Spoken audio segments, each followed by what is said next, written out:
1996 evening standards theatre awards.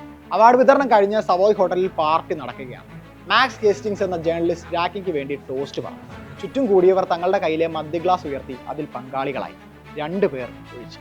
Award നിശയിൽ most promising new കമർ പുരസ്കാരം നേടിയ Martin മക്ഡോണയും സഹോദരൻ ജോണും. അവർ ആ ജേർണലിസ്റ്റിന്റെ അടുത്തേക്ക് ചെന്നു. ആ ടോസ്റ്റ് ശുദ്ധ അസംബന്ധമാണെന്ന് പറഞ്ഞു. ഇവിടെയുള്ളവരെല്ലാം ബ്രിട്ടീഷുകാരല്ലെന്നും രാജ്ഞിയെ പിന്തുണയ്ക്കുന്നവരല്ലെന്നും വ്യക്തമാക്കി. സംസാരം പതിയെ തർക്കത്തിലേക്കും ഒച്ചപ്പാടിലേക്കും കടന്നു. പെട്ടെന്നാണ് ഒരാൾ മാർട്ടിന്റെ തോളിൽ കൈവച്ചത്. അവൻ തിരിഞ്ഞു നോക്കുമ്പോൾ സാക്ഷാൽ ബോണ്ട്, ജെയിംസ് ബോണ്ട്. ഷോൺ കോണറിയാണ് മുന്നിൽ നിൽക്കുന്നത്. ഒന്നുകിൽ മിണ്ടാതിരിക്കുക, അല്ലെങ്കിൽ ഇവിടുന്ന് പോവുക, തന്റെ ജെയിംസ് ബോണ്ട് സ്വരത്തിൽ നടൻ പറഞ്ഞു. മാർട്ടിൻ ക്ഷമ ചോദിച്ചു. പക്ഷെ പെട്ടെന്ന് അതിൽ അയാൾക്ക് കുറ്റബോധം തോന്നി. എന്നോട് മിണ്ടാതിരിക്കാൻ പറയാൻ ഇവൻ ആരെന്ന് തോന്നൽ. മാർട്ടിൻ തന്റെ മറുപടി ഒന്ന് പരിഷ്കരിച്ചു.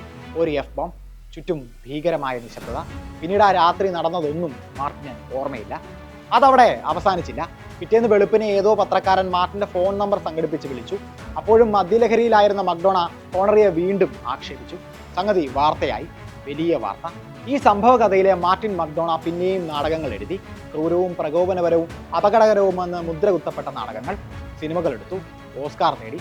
സുഹൃത്തുക്കളോടും സഹപ്രവർത്തകരോടും കാണികളോടും തർക്കിച്ചു, പോരാടി. വിമതനെന്നും പ്രതിഭയെന്നും വിമതനായ പ്രതിഭയെന്നും പേരെടുത്തു. അയർലൻഡും ഐറിഷ് കഥാപാത്രങ്ങളും നിറഞ്ഞതാണ് മാർട്ടിൻ മക്ഡോണയുടെ സർഗ്ഗപ്രപഞ്ചമെങ്കിലും അയാൾ ജനിച്ചത് ലണ്ടനിലാണ്. നല്ല ജോലിയും ഉയർന്ന വേതനവും സ്വപ്നം കണ്ട് കുടിയേറിയവരായിരുന്നു അദ്ദേഹത്തിന്റെ മാതാപിതാക്കൾ. മാർട്ടിന്റെ അച്ഛൻ ഒരു കൺസ്ട്രക്ഷൻ വർക്കറായിരുന്നു. അമ്മ ക്ലീനറും പാർട്ട് ടൈം വീട്ടുജോലിക്കാരിയും. ഇവരുടെ രണ്ടാമത്തെ മകനായി 1970 മക്ഡോണയുടെ ജനനം. ജ്യേഷ്ഠൻ ജോൺ മാർട്ടിനേക്കാൾ 2.5 വയസ്സ് മൂത്തതായിരുന്നു. ഇരുവരും തമ്മിൽ നല്ല സ്നേഹമെന്ന് പറഞ്ഞാൽ അത് കൂടി അടിയുടെ വക്കിലെത്തും. അല്ല, അടി തന്നെ. അത് ചിലപ്പോൾ ഒരു ചീസ് സാൻഡ്വിച്ചിന്റെ പേരിലാകും എന്ന് മാത്രം. കാത്തലിക് സ്കൂളുകളിലായിരുന്നു ജോണിന്റെയും മാർട്ടിന്റെയും വിദ്യാഭ്യാസം. പഠിപ്പിക്കുന്നത് ഐറിഷ് പാതിരിമാർ. മതവിശ്വാസിയായിരുന്ന മാർട്ടിന് അത്തരം വിശ്വാസങ്ങൾ നഷ്ടമാകുന്നത് 12-ാം വയസ്സിലാണ്. ചേട്ടൻ കേട്ടുകൊണ്ടിരുന്ന പങ്ക് റോക്ക് റെക്കോർഡുകളായിരുന്നു അതിന് കാരണം. ദ ക്ലാഷ് പോലുള്ള പങ്ക് ബാൻഡുകളുടെ ആന്റി എസ്റ്റാബ്ലിഷ്മെന്റ് പാട്ടുകൾ അവനിൽ സ്വാധീനം ചെലുത്തി. തന്നോട് പെരുമാറുന്ന പോലെയല്ല സ്കൂളിലെ പാതിരിമാർ എല്ലാ കുട്ടികളോടും ഇടപെടുന്നതെന്ന് അവൻ തിരിച്ചറിഞ്ഞു. ഇതവനെ പ്രകോപിപ്പിച്ചു. ഈ പ്രകോപനമാണ് പിന്നീട് പല നാടകങ്ങളിലെയും സിനിമകളിലെയും കഥാപാത്രങ്ങളിൽ പ്രകടമായത്. എല്ലാത്തരം ദേശീയതയോടും അവൻ എതിരായിരുന്നു. അക്കാലത്ത് ശക്തമായിരുന്ന വടക്കൻ ഐറിഷ് സംഘർഷങ്ങളെ അവൻ ആ തലത്തിലാണ് കണ്ടത്. അതുകൊണ്ട് തന്നെ സ്വതന്ത്ര അയർലൻഡ് ആവശ്യപ്പെട്ട് പോരാടിയിരുന്ന ഐറിഷ് റിപ്പബ്ലിക്കൻ ആർമിയുടെ പ്രവർത്തനങ്ങൾ അവനിൽ യാതൊരുവിധ ചലനങ്ങളും സൃഷ്ടിച്ചില്ല. ക്ലാഷ് അവനെ എല്ലാ അധികാരഘടനയും ചോദ്യം ചെയ്യാൻ പ്രേരിപ്പിച്ചു. അതേസമയം പോക്സ് എന്ന ലണ്ടൻ ഐറിഷ് പങ്ക് ബാൻഡ് മറ്റൊന്നുകൂടി അവനെ ഓർമ്മിപ്പിച്ചു. തന്റെ ഐറിഷ് പാരമ്പര്യത്തെ നിരാകരിക്കേണ്ട കാര്യമില്ല. അവയിൽ ഇഷ്ടമായവ സ്വീകരിക്കാനും വെറുക്കുന്നവയെ തകർക്കാനും അബോധത്തിൽ അവൻ ശീലിച്ചു തുടങ്ങി.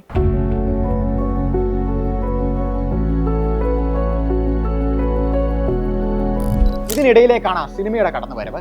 1984 മാർട്ടിൻ ആദ്യമായി തിയേറ്ററിൽ പോകുന്നത്.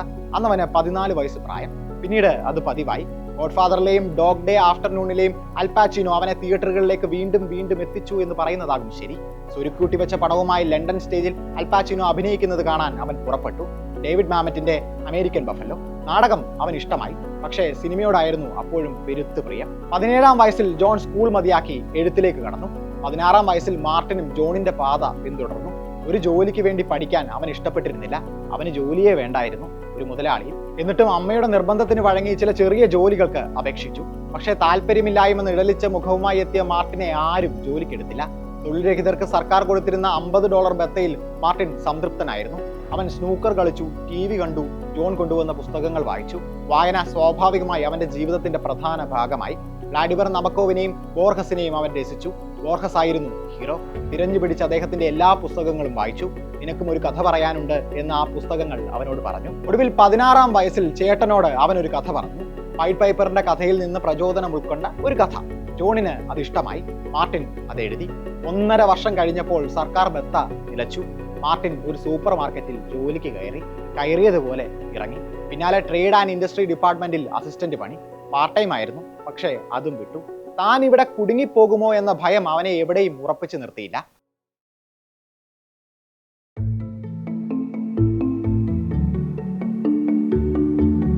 1992 മാർട്ടിന്റെ മാതാപിതാക്കൾ അയർലൻഡിലേക്ക് മടങ്ങി. സഹോദരങ്ങൾ ലണ്ടനിൽ ഒറ്റയ്ക്കായി. അവർ ഒരു വീഡിയോ കാസറ്റ് റെക്കോർഡർ വാങ്ങി. ടാക്സി ഡ്രൈവറും മീൻ സ്ട്രീറ്റും പോലുള്ള സിനിമകൾ കണ്ടു. നിറയെ സീരിയലുകളും BBC നാടകങ്ങളും കണ്ടു. അക്കൂട്ടത്തിൽ ഹാരോൾഡ് പിന്ററുടെ നാടകങ്ങൾ മാർട്ടിനെ ആകർഷിച്ചു. വിശേഷിച്ച് ഡയലോഗുകൾ. കഥയെ മുന്നോട്ട് കൊണ്ടുപോകാനോ എന്തെങ്കിലും വിവരം തരാനോ വേണ്ടി അല്ല പിന്റർ സംഭാഷണങ്ങൾ ഉപയോഗിച്ചതെന്ന് മാർട്ടിൻ ശ്രദ്ധിച്ചു. സംഭാഷണങ്ങൾക്ക് വേണ്ടി മാത്രമായിരുന്നു. അപ്പോഴും അവ എന്തോ ഒരു റിതം കാത്തു സൂക്ഷിച്ചു. മാർട്ടിൻ അത് മനസ്സിൽ കുറിച്ചിട്ടു. അപ്പോഴേക്കും ഏകദേശം 150ഓളം കഥകൾ മാർട്ടിൻ എഴുതിയിരുന്നു. ട്രേഡ് ഡിപ്പാർട്ട്മെന്റിലെ ജോലി വിട്ടതിന് ശേഷം ദിവസത്തിൽ ഒരു കഥ എന്നായിരുന്നു കണക്ക്. രാവിലത്തെ ഭക്ഷണത്തിന് ശേഷം സ്പൈറൽ നോട്ട്ബുക്കും പെൻസിലുമായി എഴുതാനിരിക്കും. തലയ്ക്കുള്ളിൽ നിന്ന് ശബ്ദങ്ങൾ മുഴങ്ങിത്തുടങ്ങും. കഥാപാത്രങ്ങളാണ്, കഥകളാണ്. അവനത് കേട്ടെഴുതി. അതിൽ നാടകങ്ങളുണ്ടായിരുന്നു, ഹ്രസ്വചിത്രങ്ങളുണ്ടായിരുന്നു, സിനിമകളുണ്ടായിരുന്നു. പക്ഷെ ഒന്നും വെളിച്ചം കണ്ടില്ല. അവസാനം ഒരു വിളി വന്നു. ഗാൽവേയിലെ ഡ്രോയിഡ് തിയേറ്ററിൽ നിന്നായിരുന്നു ആ വിളി. 1996 മാർട്ടിൻ മക്ഡോണ രചിച്ച ആദ്യ നാടകം കാണികളിലേക്ക് എത്തി, ദ ബ്യൂട്ടി ക്വീൻ ഓഫ് ലീനെയിൻ. പിന്നീട് തിരിഞ്ഞു നോക്കേണ്ടി വന്നിട്ടില്ല. വയലന്റ് ആയിരുന്നു ഈ നാടകങ്ങളിൽ പലതും. പൊളിറ്റിക്കലി ഇൻസെൻസിറ്റീവായി വിമർശകർ അവയെ മുദ്രകുത്തി. എഴുതിയവന്റെ ജീവനെടുക്കാൻ ശേഷിയുള്ളത്ര ഇൻസെൻസിറ്റീവ്. പക്ഷെ അവ കാണാൻ, ആ ആഖ്യാന ശൈലി അനുഭവിക്കാൻ ആളുകൾ വന്നുകൊണ്ടേയിരുന്നു. മാർട്ടിൻ എഴുതിയ നാടകങ്ങൾ വലിയ ഹിറ്റുകളായി, അരങ്ങിന് പുറത്തും ചർച്ചയായി. ഷേക്സ്പിയറിന് ശേഷം ലണ്ടനിലെ വെസ്റ്റ് എൻഡിൽ ഒരേ സമയം ഒരു നാടകകൃത്തിന്റെ 4 പ്രൊഫഷണൽ നാടകങ്ങൾ പ്രദർശിപ്പിക്കപ്പെടുന്നതിന് ലോകം സാക്ഷിയായി. ഷേക്സ്പിയറിന്റെ പിൻഗാമി എന്ന് ചില നിരീക്ഷകർ മാർട്ടിനെ വിളിച്ചു. പക്ഷേ മാർട്ടിന് ഷേക്സ്പിയറോട് അത്ര താല്പര്യമുണ്ടായിരുന്നില്ല എന്നതാണ് യാഥാർത്ഥ്യം.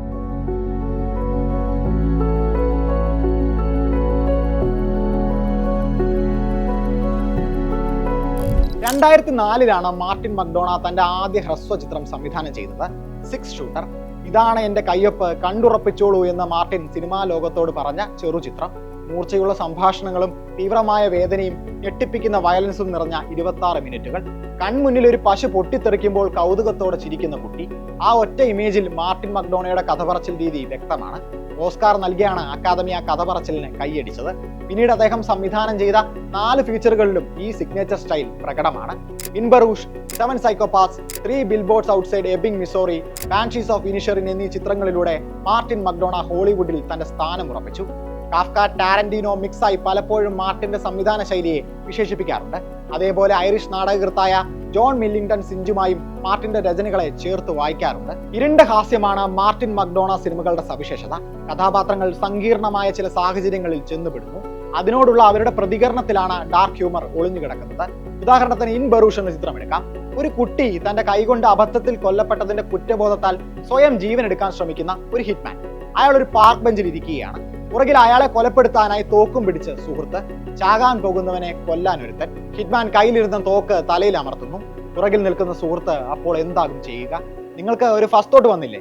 എല്ലാവരും പോകുന്ന ഒരു വഴി. പക്ഷെ മക്ഡോണ ആ വഴിയല്ല നടന്നത്. ജീവൻ ഒടുക്കാനിരുന്ന ഹിറ്റ്മാനെ സുഹൃത്ത് തടയുന്നു. തുടർന്ന് അങ്ങോട്ട് ഇവർ തമ്മിൽ നടക്കുന്ന സംഭാഷണം ഡാർക്ക് ഹ്യൂമറിന് ഉത്തമ ഉദാഹരണമാണ്. അതേസമയം അതിൽ അഗാധമായ വേദനയും നിഴലിക്കുന്നു. ചെയ്തുപോയ തെറ്റുകളെ ഓർത്തുള്ള വേദനയാണിത്. 3 ബിൽബോർഡ്സ് ഔട്ട്സൈഡ് എബിംഗ്, മിസോറിയിൽ മകളുടെ മരണത്തിന്റെ ഉത്തരവാദികളെ കണ്ടെത്താൻ ശ്രമിക്കുന്ന അമ്മയിലും ഒരു ഘട്ടത്തിൽ ഈ വേദന കാണാം. താനും ആ മരണത്തിന് കാരണക്കാരിയാണോ എന്ന തോന്നൽ. ഈ കുറ്റബോധവും അതിൽ നിന്നുണ്ടാകുന്ന പ്രായച്ചിത്തവും മാർട്ടിന്റെ സിനിമകളുടെ കേന്ദ്രമാണ്. പല മട്ടിൽ അത് അദ്ദേഹത്തിന്റെ സിനിമകളിൽ കാണാം. വിചിത്രമായ രീതിയിലാകും അത് നമുക്ക് മുന്നിലേക്ക് എത്തുക. 7 സൈക്കോപാത്സിൽ ക്രിസ്റ്റഫർ വാൽക്കൻ അവതരിപ്പിച്ച ഹാൻസ് എന്ന കഥാപാത്രം കുറ്റം ശിക്ഷ തീമിന്റെ പ്രതീകമാണ്. തന്റെ മകളുടെ കൊലപാതകിയോട് അതേ നാണയത്തിൽ പ്രതികാരം ചെയ്യുന്നുണ്ട് ഹാൻസ്. പക്ഷേ അയാൾക്ക് സംതൃപ്തി ലഭിക്കുന്നില്ല. സിനിമയുടെ ഒടുവിൽ ഒരു തോക്കിന്റെ മുന്നിലാണ് അയാൾക്ക് പാപമോചനം ലഭിക്കുന്നത്. ടാരന്റീനോ സിനിമകളിലേതുപോലെ വളരെ പെട്ടെന്ന് എന്നാൽ കഥാഗതിയെ മാറ്റിമറിക്കുന്ന വയലന്റ് രംഗങ്ങൾ മക്ഡോണ സിനിമകളിലും കാണാം. 7 സൈക്കോപാത്സിൽ ഷൂട്ടൌട്ട് സീനുകളും കൊലപാതകങ്ങളും വളരെ അപ്രതീക്ഷിതമായാണ് സംഭവിക്കുന്നത്.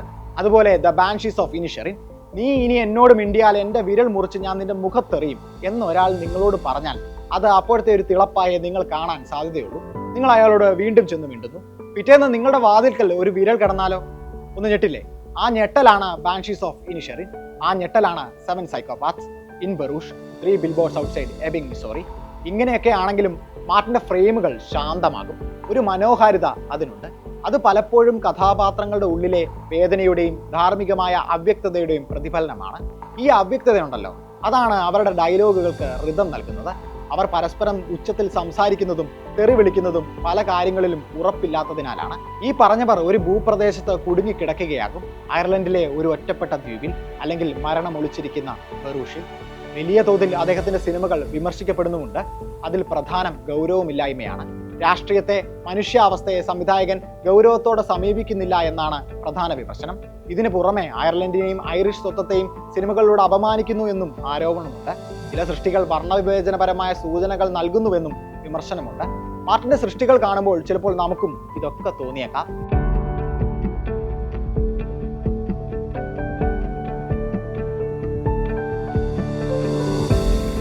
ഷേക്സ്പിയർ നാടകങ്ങളിൽ ഫൂൾ എന്നൊരു കഥാപാത്രം ഉണ്ടാകും. ലോകത്തിന് അയാൾ വിഡ്ഢിയാകും. പക്ഷേ ഷേക്സ്പിയറിന് അങ്ങനെയല്ല. തൻ്റെതായ സത്യങ്ങൾ വിളിച്ചു പറയാനുള്ള ഉപാധിയാണ് അയാൾ. മാർട്ടിന്റെ സിനിമകളിലും ഇതുപോലെ ഒരു വിഡ്ഢിയെ നമുക്ക് കാണാം. ഈ വിഡ്ഢി മുഖം നോക്കാതെ, സമയം നോക്കാതെ, സാഹചര്യം നോക്കാതെ മനസ്സിലുള്ളത് പറയും, ചിലപ്പോൾ ഉച്ചത്തിൽ തന്നെ. ആ ശബ്ദം മാർട്ടിൻ്റെയാണ്. അയാളാണ് ആ ഫൂൾ. അപ്രിയമായ കാര്യങ്ങളാകും അയാൾ പറയുന്നത്. അതാണ് അയാളുടെ സത്യം, അയാളുടെ കഥ. അയാൾക്ക് എല്ലാം കഥയാണ്. ആദ്യാവസാനം കഥയ്ക്കാണ് അയാൾ പ്രാധാന്യം നൽകുന്നത്. കഥയും പിന്നെ ഒരല്പം ആറ്റിറ്റ്യൂഡ്.